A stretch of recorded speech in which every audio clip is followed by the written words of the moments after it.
नमस्कार दोस्तों, स्वागत है आपका मोटर राइड्स में। मेरा नाम है अमित और ये है KTM की नई RC 390 2022 मॉडल। ज़रा लेट हो गई है क्योंकि चिप की ज़रा शॉर्टेज चल रही है, लेकिन ट्रैक के ऊपर आज भी मेन स्ट्रीम सेगमेंट में इससे बेहतरीन टूल नहीं है। यहाँ पर बहुत ही ज़्यादा चेंजेस किए गए हैं, लेकिन एक और बात जो है यहाँ पर वो ये है कि इसमें समानताएं बहुत ज़्यादा हैं। RC 200 जो हमने कुछ वक्त पहले रिव्यू करी थी 2022 मॉडल, उसके साथ यहाँ पर बहुत ज़्यादा समानता है। तो अगर आपने वो रिव्यू देखा हुआ है तो बहुत सारी चीज़ें आप ऑलरेडी जानते हैं। तो मैं आज इस पूरे रिव्यू की शुरुआत परफॉर्मेंस के साथ करूँगा, लेकिन उससे पहले आपसे एक छोटी सी बात करना चाहता हूँ। आपके कहने से चूँकि आप चाहते थे कि हम हिंदी में भी एक अलग चैनल चालू करें, तो मैंने एक हिंदी में अलग चैनल चालू कर दिया। अब बारी आपकी है, हमारा उत्साहवर्धन आपको करना है, अपने दोस्तों को हमारे बारे में बताना है। मोटरराइड्स का टोन कभी चेंज नहीं होगा। हम लोग हमेशा सबसे ज़्यादा डिटेल्ड, सबसे ज़्यादा नॉलेजेबल रिव्यूज़ आपके पास लेकर के आते हैं। आप में से जो लोग रेगुलर हैं वो ये बात जानते हैं, लेकिन गूगल के एल्गोरिदम पर हमारा कोई कंट्रोल नहीं है। तो अगर आपको अच्छा कंटेंट देखना है तो ये जिम्मेदारी भी आपकी है कि आप मोटरराइड्स अपनी सर्चेज़ में यूज़ करें और अपने दोस्तों को हमारे बारे में ज़रूर बताएँ। इतनी उम्मीद मैं आपसे ज़रूर रखता हूँ। चलिए अब इसकी परफॉर्मेंस की बात करते हैं। और यहाँ पर जो इंजन है वो बेसिकली सेम है, लेकिन यहाँ पर अब आपको कुछ चेंजेस मिलेंगे जिसके कारण इंजन का ओवरऑल कैरेक्टर ज़रा चेंज हुआ है और परफॉर्मेंस में भी कुछ इजाफा हुआ है। सबसे पहली चीज़, यहाँ पर जो रेडिएटर है ये अब 10% ज़्यादा सरफेस एरिया लिया हुआ है। ये कर्व्ड यूनिट है, जैसे कि आपने RC 200 में भी देखी थी। वहाँ पर एक फ़ैन है, यहाँ पर आपको 2 फ़ैन मिलते हैं क्योंकि एक बड़ा इंजन है, तो यहाँ पर कूलिंग की आवश्यकता ज़्यादा है। एयरबॉक्स भी सेम कहानी, 40% ज़्यादा बड़ा एयरबॉक्स है, तो इंजन जो है ज़्यादा अच्छे से ब्रीथ करता है। तो ये जो दो हैं परफॉर्मेंस के लिहाज से बड़े बदलाव हैं, जिसके कारण इंजन की जो क्षमता है वो बेहतर हो गई। और साथ ही साथ यहाँ पर इंजन की ट्रैक्टेबिलिटी, यानी कि ऊंचे गियर में कम गति पर चलने की जो क्षमता है वो ज़रा बेहतर हो गई है। लोअर रेव्स में इसका परफॉर्मेंस ज़रा बेहतर हुआ है। अभी भी पीकी है, पहले की तरह बहुत ज़्यादा पीकी नहीं है, लेकिन पहले से ज़रा ज़्यादा ट्रैक्टेबल भी हो गया है। इसके अलावा परफॉर्मेंस को बढ़ाने में जिस चीज़ का एक बड़ा योगदान रहा है वो है वेट सेविंग्स। और KTM का जो 2022 मॉडल है, इसकी जो बड़ी थीम है वो वेट सेविंग ही है। यहाँ पर आप बहुत सारे बदलाव देखेंगे और इन बदलावों के तहत टोटल 3.7 kgs का वेट सेव किया है KTM ने। ये 3.7 kgs ड्राई वेट में चेंज हुआ है, याद रखिए, क्योंकि अगर आप इस टैंक को देखेंगे तो ये 4.2 लीटर्स बड़ा है पहले से। तो अगर इसको आप वेट वेट में या कर्व वेट में देखेंगे तो वहाँ पर ज़्यादा जो फ्यूल आया है वो भी आपको कंसिडर करना पड़ेगा। तो इसलिए आप याद रखिए कि जो वेट सेव हुआ है वो ड्राई वेट में हुआ है। अब ये वेट कहाँ सेव हुआ है? सबसे पहली बात, ये जो व्हील्स हैं ये नए हैं। यहाँ पर हब्स आप अगर देख रहे होंगे तो ये हॉलो है। एक्सेल भी यहाँ पर नया है पहले से। ये दोनों ही कंपोनेंट हल्के हैं, आगे और पीछे व्हील्स दोनों ही तरफ अब ज़्यादा हल्के हैं और ज़्यादा स्ट्रॉन्ग भी हैं, ताकि ख़राब रास्तों पर किसी तरह की कोई प्रॉब्लम ना हो, बेंड ना हो, टूटे ना। इसके अलावा एक और बड़ा वेट सेविंग एलिमेंट है सामने वाले डिस्क्स। ये 320 mm डिस्क जो हैं नए हैं। हमने इन्हें RC 200 में भी देखा था। यहाँ पर स्पेसर्स नहीं है, यहाँ पर जो आप पहले स्पेसर्स देखते थे वो नहीं है। और ये अब डायरेक्टली व्हील के ऊपर माउंटेड है और रेडिली माउंटेड कैलिपर्स के साथ, बाइब्रेक के जो कैलिपर्स है उसके साथ लगे हुए हैं। तो वेट बहुत ज़्यादा यहाँ पर सेव हुआ है। आगे और पीछे दोनों ही तरफ मिला करके 1 किलो से भी ज़्यादा का वेट KTM ने यहाँ पर सेव किया है। इसके अलावा भी बहुत सारी जगहों पर वेट जो है उसे कम किया गया है। इसके अलावा चेन कवर जो है वो भी पहले से ज़रा हल्का है। तो ओवरऑल काफ़ी सारी चीज़ें यहाँ पर बदली गई हैं, जिससे कि अब यहाँ पर वेट कम हुआ है। इसके अलावा कुछ चीज़ों ने वेट ज़रा बढ़ाया भी है, लेकिन ओवरऑल वेट जो है ये यहाँ पर कम हुआ है। ये सीट जैसे आप देख रहे हैं, यहाँ पर 100 ग्राम अब वेट ज़्यादा है, लेकिन यहाँ पर अब फोम जो है 50% ज़्यादा है।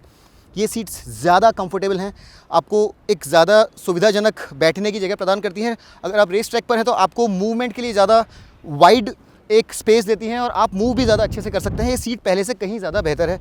इसके अलावा अगर आप ये सब फ्रेम भी देखेंगे, ये सब फ्रेम भी अब बोल्ट ऑन है और ये नया है।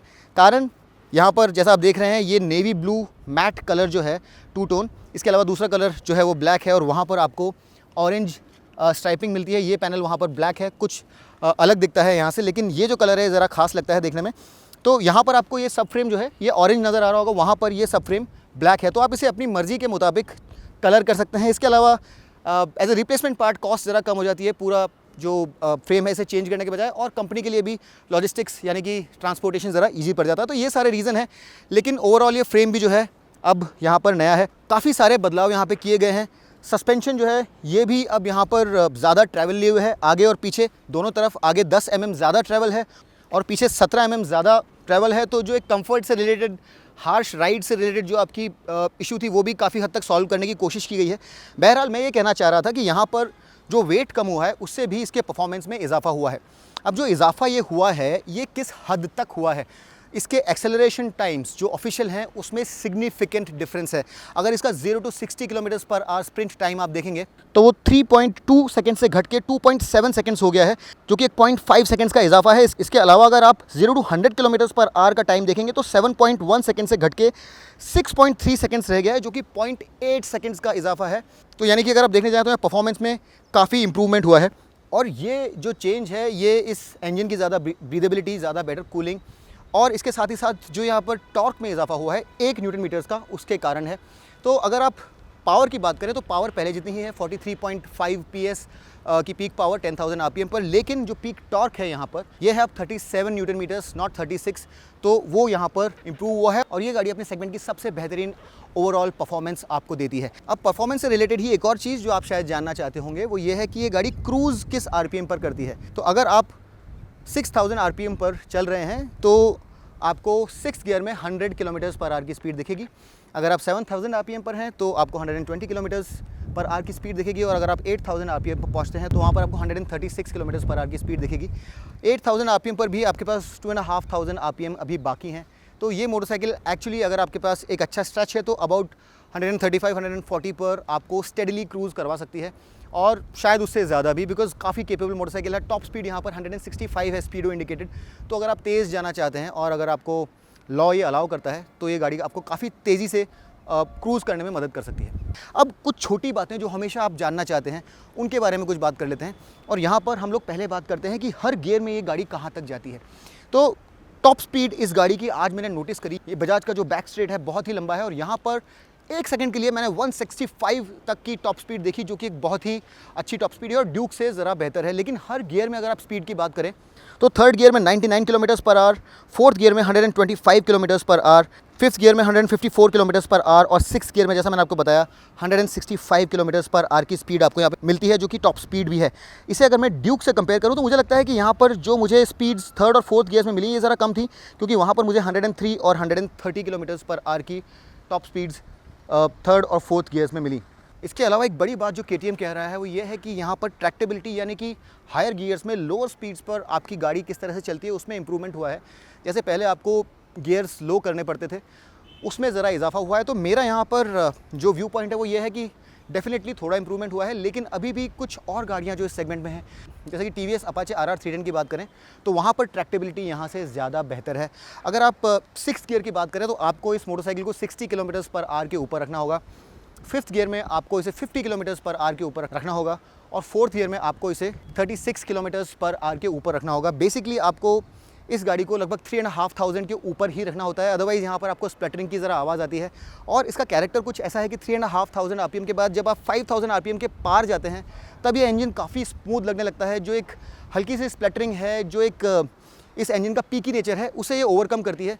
उसके बाद 8,000 RPM तक ये अपना जो एक मोशन है वो बनाना शुरू करती है, आपको कुछ टॉर्क का आभास होता है। वहाँ पर मिड रेंज डेफिनेटली थोड़ी स्ट्रांग हुई है। 8,000 RPM से लेकर के 10,500 RPM तक जहाँ पर लिमिटर आता है वहाँ पर इस गाड़ी का परफॉर्मेंस वाकई में खुल के सामने आता है। और अगर आप इस तरह के एक रेस ट्रैक पर हैं तो वहीं पर आप इस मोटरसाइकिल को रखना चाहेंगे। ये एक परफॉर्मेंस ओरिएंटेड मोटरसाइकिल है। अगर आप इसे स्ट्रीट पर भी चला रहे हैं तो आप इसे एंजॉय तभी करेंगे अगर आप इसे कॉर्नर कार्विंग के लिए या फिर एग्रेसिव राइडिंग के लिए यूज़ कर रहे हैं। एवरीडे मोटरसाइकिल के तौर पर मेरे ख्याल से कुछ बेहतर मोटरसाइकिल है जहाँ पर आपको बेहतर टॉर्क मिलता है। एक और ज़रूरी बात जिसके बारे में आप हमेशा जानना चाहते हैं वो है फ्यूल एफिशिएंसी। और यहाँ पर फ्यूल एफिशिएंसी में बहुत ज़्यादा बदलाव नहीं आया है। रियल वर्ल्ड में आपको 25 to 30 kmpl ही मिलना चाहिए। यहाँ पर जो रीडिंग्स दिखा रहा है वो बहुत ही ख़राब है, क्योंकि यहाँ पर सभी लोग पूरा वक्त गाड़ी को पूरी तरह से थ्रॉटल पिन करके चलाते हैं। तो यहाँ पर आप फ्यूल एफिशिएंसी टेस्ट नहीं कर सकते हैं। लेकिन मेरे ख्याल से फ्यूल एफिशिएंसी में चूँकि इंजन में बहुत ज़्यादा बदलाव नहीं हुए हैं, बहुत ज़्यादा बदलाव नहीं होना चाहिए। हालांकि वेट कम हुआ है और इंजन की जो एफिशिएंसी है ये ज़रा बढ़ी है, तो फ्यूल एफिशिएंसी ज़रा बेहतर ही होनी चाहिए। तो दोस्तों ये बात हुई परफॉर्मेंस की। परफॉर्मेंस के लिहाज से अगर आप स्ट्रेट लाइन एक्सेलरेशन की बात कर लें, टॉप स्पीड की बात कर लें, value for money in terms of outright performance pound for pound, उस बारे में बात करें तो मेरे ख्याल से इस मोटरसाइकिल से बेहतर कोई दूसरी मोटरसाइकिल नहीं है। अपनी श्रेणी में जितनी कीमत इस मोटरसाइकिल के लिए आप देते हैं उसमें आपको इससे ज़्यादा परफॉर्मेंस नहीं मिलेगी। लेकिन एक और जो ज़रूरी चीज़ है वो है हैंडलिंग और फीचर्स। हैंडलिंग की जब हम लोग बात करते हैं तो यहाँ पर आपको कुछ बदलाव डेफिनेटली मिलते हैं। जैसा मैंने बताया, सब फ्रेम यहाँ पर थोड़ा चेंज हुआ है। इसके अलावा जो सस्पेंशन है इसका ट्रैवल बढ़ने से अब ये जो सस्पेंशन पहले आपको बहुत ज़्यादा हार्श लगता था, ये पहले से ज़रा कम फर्म लगता है, आपको ज़रा बेहतर लगेगा, ख़राब रोड के ऊपर ज़रा बेहतर चलेगा। लेकिन तो भी अगर आप इसे कंपेयर करें कुछ और मोटरसाइकिल से तो मेरे ख्याल से ride quality, out ride comfort के मामले में कुछ मोटरसाइकिल शायद इससे बेहतर हो। लेकिन ये एक ट्रैक होन्ड मोटरसाइकिल है, परफॉर्मेंस ओरिएंटेड मोटरसाइकिल है, तो ये चीज़ आपको ध्यान रखनी है। अब हैंडलिंग से ही रिलेटेड एक ज़रूरी चीज़ जो है वो ये है कि इंटरनेशनल स्पेक जो बाइक आती है वहाँ पर आपको 14.5 mm ये जो हैंडल बार है ये ज़रा नीचे मिलता है। ये भी पूरी तरह से एक नई यूनिट है, लेकिन यहाँ पर आपको 14.5 mm से ऊंचा करके दिया है ताकि जिन लोगों को बहुत ज़्यादा कमिटेड राइडिंग स्टांस से प्रॉब्लम है उन्हें ज़रा आराम मिल सके। अगर आप चाहें तो इसे इंटरनेशनल स्पेक यानी कि 14.5 mm नीचे लेकर के जा सकते हैं, और अगर आपको ट्रैक पे यूज़ करनी है, क्लिप ऑन्स को और नीचे लेकर के जाना है तो आप लेकर के जा सकते हैं। हालांकि ये रीजनेबली कमिटेड है लेकिन बहुत ज़्यादा अनकंफर्टेबल नहीं है, तो डे टू डे राइडिंग में भी आपको किसी तरह की प्रॉब्लम नहीं होगी। सीट हाइट 835 mm की है, और देखिए मेरी हाइट यहाँ पर 5 फुट 10 होने के बाद मैं बेयरली अपने जो फीट के बॉल्स हैं या फिर हील्स हार्डली टच कर पा रहा हूँ। तो आपकी हाइट अगर कम है तो 5, 6, 5, 7 से अगर कम है तो शायद आपको इसे टिप टो करने में ज़रा तकलीफ़ होने वाली है। अब KTM RC 390 हमेशा से ही एक ट्रैक ओरिएंटेड मोटरसाइकिल रही है, बहुत ही शार्प हैंडलिंग मोटरसाइकिल रही है, और इसका ये कैरेक्टर बिल्कुल चेंज नहीं हुआ है। आज भी इसे आप ट्रैक पर लेकर के आते हैं तो आपको ये पूरी तरह से चमत्कृत कर देती है। बहुत ही ज़्यादा इंप्रेसिव ये मोटरसाइकिल है। हालांकि ये अब ज़रा आपको सॉफ्ट लगती है, और आपको जो रियर एडजस्टेबल प्रीलोड है यहाँ पर ज़रा डायल अप करना होगा। अगर आप बहुत ज़्यादा सॉफ्ट रखेंगे तो शायद ज़रा वॉलोवी लगे, लेकिन अगर आप इसे डायल अप करेंगे तो किसी तरह की कोई प्रॉब्लम नहीं होगी। यहाँ पर मैं इसे सॉफ्ट से 2 सेटिंग ऊपर चला रहा था, लेकिन तो भी मुझे बहुत ज़्यादा प्रॉब्लम नहीं हुई। तो इसे अगर आप ज़रा स्टिफ कर देंगे तो आप इसे ट्रैक के ऊपर प्रॉपर्ली यूज़ कर सकते हैं, लेकिन अगर आप इसे सॉफ्ट सेटिंग पे रखेंगे तो आपको एक बेहतर अनुभव मिलेगा रोड के ऊपर। अब जब मैंने ये मोटरसाइकिल RC 200 वाले फॉर्मेट में चलाई थी तो चूँकि वहाँ पर पावर कम है और वहाँ पर वेट भी कम है, तो इन टेक्निकल कॉर्नर्स पर उसे आखिरी मोमेंट पर नीचे लिटाना या फिर खड़ा करना ज़्यादा इजी था। यहाँ पर पावर ज़्यादा है, आप बहुत ज़्यादा स्पीड कैरी करते हैं। वहाँ पर आप पूरे वक्त अगर थ्रॉटल को पिन करके भी बैठे हैं तो कोई प्रॉब्लम नहीं है। यहाँ पर आपको स्पीड ड्रॉप करनी होती है, गियर्स भी ड्रॉप करने होते हैं, तो उस लिहाज से टेक्निकल कॉर्नर्स पर यहाँ पर ज़्यादा वेट के कारण आपको ज़रा तकलीफ़ हो सकती है। लेकिन ओवरऑल तो भी इस सेगमेंट में जो दूसरी गाड़ियाँ हैं उनके मुकाबले ये सबसे बेहतरीन ट्रैक टूल है। यहाँ पर टायर्स भी आगे और पीछे मेटजेलर्स हैं, 110 सेक्शन आगे एंड 150 सेक्शन पीछे। सबसे सॉफ्ट कंपाउंड नहीं है, लेकिन ये अच्छी बात है क्योंकि रियल वर्ल्ड में आपको इस मोटरसाइकिल को चलाना है और वहाँ पर आप नहीं चाहते कि ये जो महंगे टायर्स हैं ये बहुत जल्दी घिस जाएँ। इस तरह के ट्रैक कंडीशंस में भी ये आपको सफिशिएंट ग्रिप प्रदान करता है। यहाँ पर अब आपको एक क्विक शिफ्टर भी मिलता है, 6 speed quick shifter both up and down. हालांकि ये बहुत ही ज़्यादा स्मूथ नहीं है, लेकिन ज़रा से एफर्ट के साथ आप बिना क्लच के अप एंड डाउन शिफ्ट कर सकते हैं। और ख़ास तौर पर अगर आप क्रूज़ कर रहे हैं या फिर आपको क्लच एंगेज नहीं करना है तो ये एक बून बन के सामने आता है। लेकिन इससे ज़्यादा बड़ी बात जो अब यहाँ पर इंक्लूड की गई है वो ये है कि यहाँ पर एक IMU सेंसर आपको मिलता है KTM एडवेंचर की तरह ही, और उसकी बदौलत अब यहाँ पर आपको कॉर्नरिंग ABS और ट्रैक्शन कंट्रोल मिलता है। ट्रैक्शन कंट्रोल को आप स्विच ऑफ कर सकते हैं और ABS जो है उसे आप सुपर मोटो मोड में यूज़ कर सकते हैं, जहाँ पर पीछे वाला ABS जो है वो ऑफ हो जाएगा। अब ये जो सारी फीचर्स हैं ये एक्सेसिबल हैं यहाँ इस ब्यूटीफुल कलर TFT डिस्प्ले के साथ जो आपने पहले देखा हुआ है। और यहाँ पर जैसा कि आप देख रहे हैं मोटरसाइकिल में जाकर के आप ABS और मोटरसाइकिल ट्रैक्शन कंट्रोल को ऑन या ऑफ़ कर सकते हैं, और इसी तरह से ये क्विक शिफ्ट जो है इसे भी आप ऑन या ऑफ़ कर सकते हैं। तो ये सारी फीचर्स यहाँ पर अब मौजूद हैं। उसके अलावा बाकी सब चीज़ें जो हैं बहुत ही सेल्फ एक्सप्लेनेटरी हैं। यहाँ पर आपको टैको मिलता है, स्पीडो मिलेगा, फ्यूल गेज, टेम्परेचर के संदर्भ में मैं एक बात कहना चाहता हूँ। जनरली काफ़ी सारे लोगों को लगता है कि ये मोटरसाइकिल जो है ये काफ़ी हीटअप होती है, तो जो नया कूलिंग सिस्टम है ये आने के बाद में इस ट्रैक पर आज गर्मी काफ़ी थी, उसके बावजूद इसे बहुत ज़्यादा तेज़ और बहुत ज़्यादा अब्यूज़िव तरीके से चलाने के बावजूद भी मुझे जो टेम्परेचर गेज है ये एक लेवल के ऊपर जाता हुआ नहीं दिखा। अब मैं ये नहीं कह सकता कि स्टॉप स्टार्ट ट्रैफिक में ये उस लेवल तक जाएगा कि नहीं, लेकिन मुझे ऐसा लगता है कि जिस वर्जन को ये रिप्लेस कर रही है उसके मुकाबले यहाँ पर अब कूलिंग पहले से कहीं बेहतर है, तो वो एक इम्प्रूवमेंट डेफिनेटली है। एक और क्वेश्चन आप लोगों का होता है रिफाइनमेंट के बारे में। जो लोअर रेव्स हैं अप टू 4-4.5 RPM वहाँ पर आपको कुछ वाइब्स महसूस होंगे, लेकिन ये मोटरसाइकिल जो है ये एक सिंगल सिलेंडर मोटरसाइकिल है, कुछ वाइब्स डेफिनेटली रहेंगे। लेकिन जब आप इसे हायर रेव्स पे लेके जाते हैं तब आपको मज़ा आता है, और तब वो जो वाइब्स हैं वो लगभग गायब से हो जाते हैं। तो ये मोटरसाइकिल जो है एन्जॉय करती है आप इसे हायर रेव्स में चलाएँ। अब चूँकि यहाँ पर ये एक नया सिस्टम आ गया है, ये ब्लूटूथ से कनेक्ट भी होता है, KTM माई राइड ऐप के थ्रू आप इसे कनेक्ट कर सकते हैं, और यहाँ पर आपको म्यूज़िक और कॉल नोटिफिकेशंस मिलेंगे, लेकिन टर्न बाय टर्न नेविगेशन यहाँ पर आपको नहीं मिलेगा। ये एक चीज़ यहाँ पर मिसिंग है। स्विच गियर की क्वालिटी जनरली काफ़ी अच्छी है, मैं कोई शिकायत नहीं कर रहा हूँ, हालांकि मैंने इससे बेहतर स्विच गियर देखा है, लेकिन ये भी काफ़ी अच्छा स्विच गियर है। यहाँ पर आपको इंजन किल स्विच मिलेगा, ये यहाँ पर इलेक्ट्रिक स्टार्टर है, और ये यहाँ पर इंजन इनहिबिटर के साथ मिलता है, यानी कि अगर आप साइड स्टैंड ऑन रखेंगे तो इंजन स्टार्ट नहीं होता है। और ये काफ़ी इंट्यूटिव सेट आपको मिलता है, जिससे कि आप हर जगह यहाँ पर देख सकते हैं कि आपको किस तरह की इन्फॉर्मेशन चाहिए। यहाँ पर एक ख़ास चीज़ जो है वो ये है कि आपको काफ़ी सारी इन्फॉर्मेशन मिलती है। एवरेज फ्यूल एफिशिएंसी के साथ साथ फ्यूल की रेंज भी मिलती है, जो कि एक बहुत अच्छी बात है। ये यहाँ पर आपको 3 वे टॉगल मिलता है, हाई, लो और फ्लैशर के लिए। टर्न इंडिकेटर्स और हॉर्न आपको मिलते हैं। ट्रिपल क्लैंप एकदम नया है, और ये जो चाबी है ये कुछ इस तरह से नज़र आएगी, काफ़ी प्रीमियम लगता है। हैज़र्ड स्विच यहाँ पर मिसिंग है। मिरर्स यहाँ पर नए हैं, और ये मिरर जो है पहले से ज़्यादा वाइड हैं, आपको ज़्यादा अच्छा दृश्य देते हैं, पीछे का सेफ्टी के लिहाज से ज़्यादा अच्छा है। साथ ही पूरी तरह से फोल्डेबल है, तो ये एक बहुत अच्छी बात है। तो अगर आप कुछ पतली गलियों से जा रहे हैं जहाँ पर लोग इस चीज़ की परवाह नहीं करते कि कोई मोटरसाइकिल आ रही है, तो वहाँ पर आप इसे चाहें तो फोल्ड कर सकते हैं, हालांकि ये एडवाइजेबल बिल्कुल भी नहीं है। इन सब चीज़ों के अलावा फ्यूल टैंक, जैसा मैंने बताया आपको, 9.5 से बढ़ के 13.7 हो गया है, बहुत ही बड़ा इजाफा है। और अगर आप 25 किलोमीटर पर लीटर की फ्यूल एफिशिएंसी भी देखें तो लगभग 350 यानी 350 किलोमीटर तक की रेंज आपको मिलेगी, जो बहुत ज़्यादा तो नहीं लेकिन बहुत कम भी नहीं है। और यहाँ पर आपको काफ़ी अच्छा इंप्रूवमेंट अब मिला है। हाईवे पर अगर आप जा रहे हैं तो 30 किलोमीटर्स की अगर माइलेज आप प्राप्त कर रहे हैं, अगर आप बहुत ज़्यादा तेज़ नहीं चला रहे हैं, तो ये जो नंबर है ये 400 तक भी जाएगा। तो यहाँ पर रेंज में इजाफा हुआ है। सीट, जैसा मैंने आपको बताया, पहले से ज़्यादा कंफर्टेबल है, ज़्यादा बेहतर है, बेहतर फोम है, क्वालिटी भी यहाँ पर ज़्यादा बेहतर आपको अब मिलेगी। एग्जॉस्ट, जैसा कि आप देख रहे होंगे, ये भी यहाँ पर नया है। हालांकि आवाज़ में बहुत ज़्यादा परिवर्तन नहीं हुआ है, लेकिन यहाँ पर अब आपको ये हीट शील्ड और ये मैश नज़र आएगा। और चूँकि मैं अभी इस एग्जॉस्ट की बात कर रहा हूँ, तो क्यों ना हम इसे फायर कर लें और देखें कि ये कैसा साउंड करता है।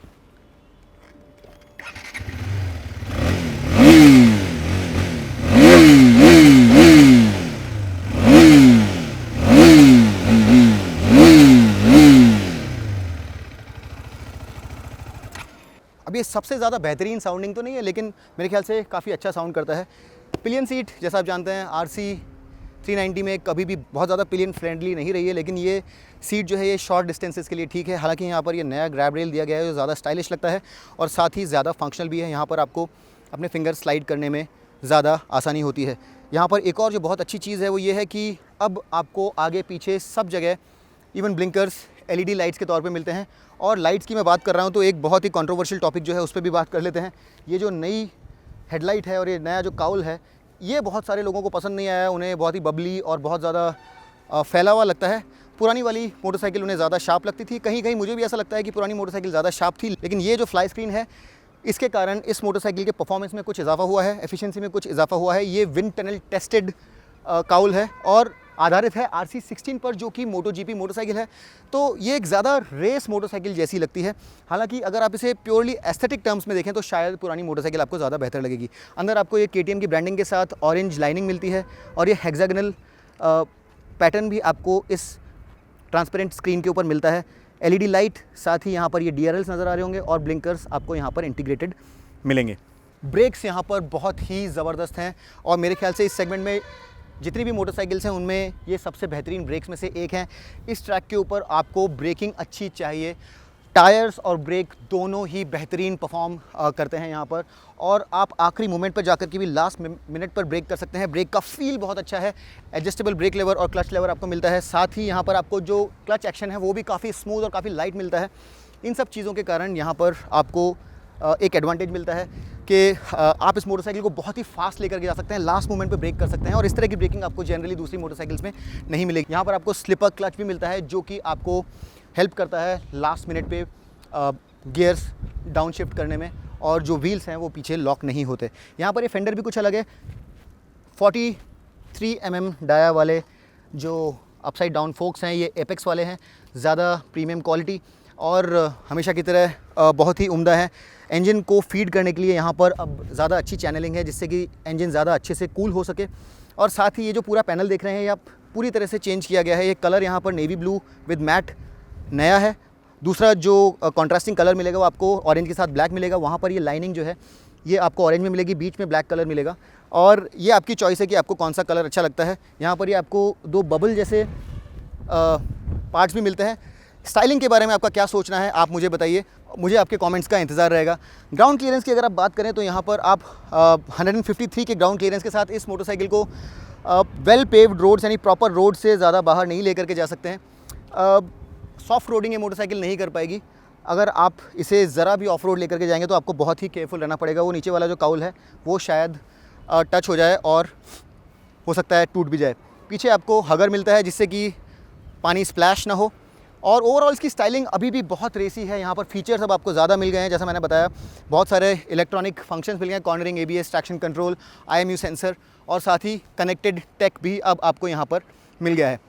इन सब चीज़ों के साथ ये मोटरसाइकिल काफ़ी वेल इक्विप्ड है और इस सेगमेंट की सबसे ज़्यादा पावरफुल, सबसे ज़्यादा परफॉर्मेंस ओरिएंटेड मशीन है। ट्रैक के लिए सबसे ज़्यादा सूटेबल है, रियल वर्ल्ड के लिए शायद सबसे ज़्यादा सूटेबल नहीं है, लेकिन अगर आप वैल्यू टर्म्स में देखें कि आपको कितने पैसे में कितना BHP और कैसा परफॉर्मेंस मिल रहा है तो उस लिहाज से भी बहुत ही ज़बरदस्त है। वहाँ पर भी आप इसे फॉल्ट नहीं कर सकते। एक और बड़ी चीज़ यहाँ पर अब बैटरी की जो पोजीशन है यहाँ पर डाल दी गई है और ये टैंक जो है पूरी तरह मेटालिक है। पहले यहाँ पर प्लास्टिक भी था, तो बैटरी इजीली एक्सेसिबल हो सके इसके लिए यहाँ पर अब इसके नीचे आपको बैटरी मिलती है ताकि आप उसे ईजिली एक्सेस कर पाएँ। व्हील बेस की अगर हम लोग बात करें तो थोड़ा बदलाव हुआ है। 6 mm से ये व्हील बेस ज़्यादा लंबा है, लेकिन उसका ओवरऑल परफॉर्मेंस पर बहुत ज़्यादा फ़र्क नहीं पड़ा है। यहाँ पर अगर आप हैंडलिंग की बात करें तो ये मोटरसाइकिल पहले से ज़रा बेहतर लगती है, लेकिन पुरानी RCB बहुत ही रिएश्योरिंग थी। ये मोटरसाइकिल पहले से अब ज़रा बेहतर लगती है और ये टायर्स भी इसके परफॉर्मेंस को पूरी तरह से सपोर्ट करते हैं। वेट डिस्ट्रीब्यूशन भी अब ज़रा बदला है। पहले 53:47 यानी कि आगे की तरफ वेट बायस ज़्यादा था, अब यहाँ पर आपको 52:48 यानी कि ज़्यादा बैलेंस्ड आगे और पीछे का वेट मिलता है। यहाँ पर ride by wire technology use करी गई है, जिसके कारण आपके थ्रॉटल इनपुट जो हैं वो बहुत ही क्रिस्प रहते हैं और फ्यूलिंग भी बहुत ज़बरदस्त है। इंस्टेंट रिस्पांस मिलता है आपको और इस तरह के ट्रैक पर यहाँ पर आपको किसी तरह की कोई शिकायत का मौका नहीं मिलेगा। जो थ्रॉटल रिस्पांस इस बाइक से आपको मिलता है वो और दूसरी मोटरसाइकिल्स में ज़रा कमतर मिलता है। इमीडिएटली आपको रिंग ऑफ द थ्रॉटल के साथ इंस्टेंट एक्सेलरेशन मिलता है और राइड बाय वायर का भी इसमें काफ़ी बड़ा योगदान है। तो बहुत बेहतरीन वैल्यू फॉर मनी है अगर आप परफॉर्मेंस के हिसाब से देखें। लेकिन एक जो चीज़ यहाँ पर आपको शायद ज़रा डिसअपॉइंट करे वो ये है कि जिस मॉडल को ये रिप्लेस कर रही है उसके मुकाबले यहाँ पर अब प्राइस 36,000 रुपीज़ से भी ज़्यादा है, यानी कि कीमत काफ़ी बढ़ गई है। बहुत सारे नए फीचर्स दिए गए हैं यहाँ पर, परफॉर्मेंस ज़रा बेटर है और उसके साथ ही साथ वेट सेव किया गया है, बेटर कंपोनेंट्स यूज़ किए गए हैं और उसके लिए ज़रा बेहतर कीमत भी KTM आपसे मांग रहा है। तो कीमत की अगर हम लोग यहाँ पर बात करें और इसे इस सेगमेंट की दूसरी गाड़ियों से हम लोग अगर कंपेयर करें तो अब यहाँ पर इसकी कीमत है 3.14 लाख रुपीज़ और इस कीमत को अगर आप इसकी क्लोजेस्ट राइवल जो कि है निंजा 300 उससे कंपेयर करें तो वहाँ पर वो मोटरसाइकिल अभी भी ज़्यादा महंगी है 3.37 लाख रुपीज़ के साथ, जो कि है इससे लगभग 23,000 रुपीज़ ज़्यादा। वहाँ पर पावर भी आपको 4.5 PS कम मिलता है और टॉर्क वहाँ पर आपको लगभग 11 Nm कम मिलता है। RR 310 एक बहुत ही बैलेंस्ड मोटरसाइकिल है, वहाँ पर पावर काफ़ी कम है, 10 PS पावर कम है और लगभग 10 Nm ही टॉर्क भी कम है, लेकिन वो काफ़ी यूजेबल मोटरसाइकिल है। वहाँ पर फीचर्स भी आपको काफ़ी सारे मिलते हैं और बहुत एवरीडे लाइफ में usable with good mid range एक मोटरसाइकिल आपको मिलती है जो देखने में भी अच्छी लगती है। उसकी कीमत यहाँ से काफ़ी कम है, 2.65 लाख रुपीज़ के साथ वो मोटरसाइकिल यहाँ से लगभग 50,000 रुपया एक शोरूम कम है। तीसरी ऑप्शन जो आपको इस सेगमेंट में मिलती है वो है इसी कंपनी की ड्यूक 390। अगर आपको सेम परफॉर्मेंस कम कीमत में चाहिए तो आप 2.94 लाख रुपीज़ के साथ ड्यूक 390 के साथ भी जा सकते हैं, लेकिन वो एक ज़्यादा स्ट्रीट ओरिएंटेड मोटरसाइकिल है और ये एक ट्रैक ओरिएंटेड मोटरसाइकिल है। यहाँ पर ओवरऑल जो फील है, ख़ास तौर पर अगर आप इसे इस तरह के डिमांडिंग सर्कमस्टांसेस में चला रहे हैं तो आपको ज़्यादा बेहतर परफॉर्मेंस इस मोटरसाइकिल से मिलेगा।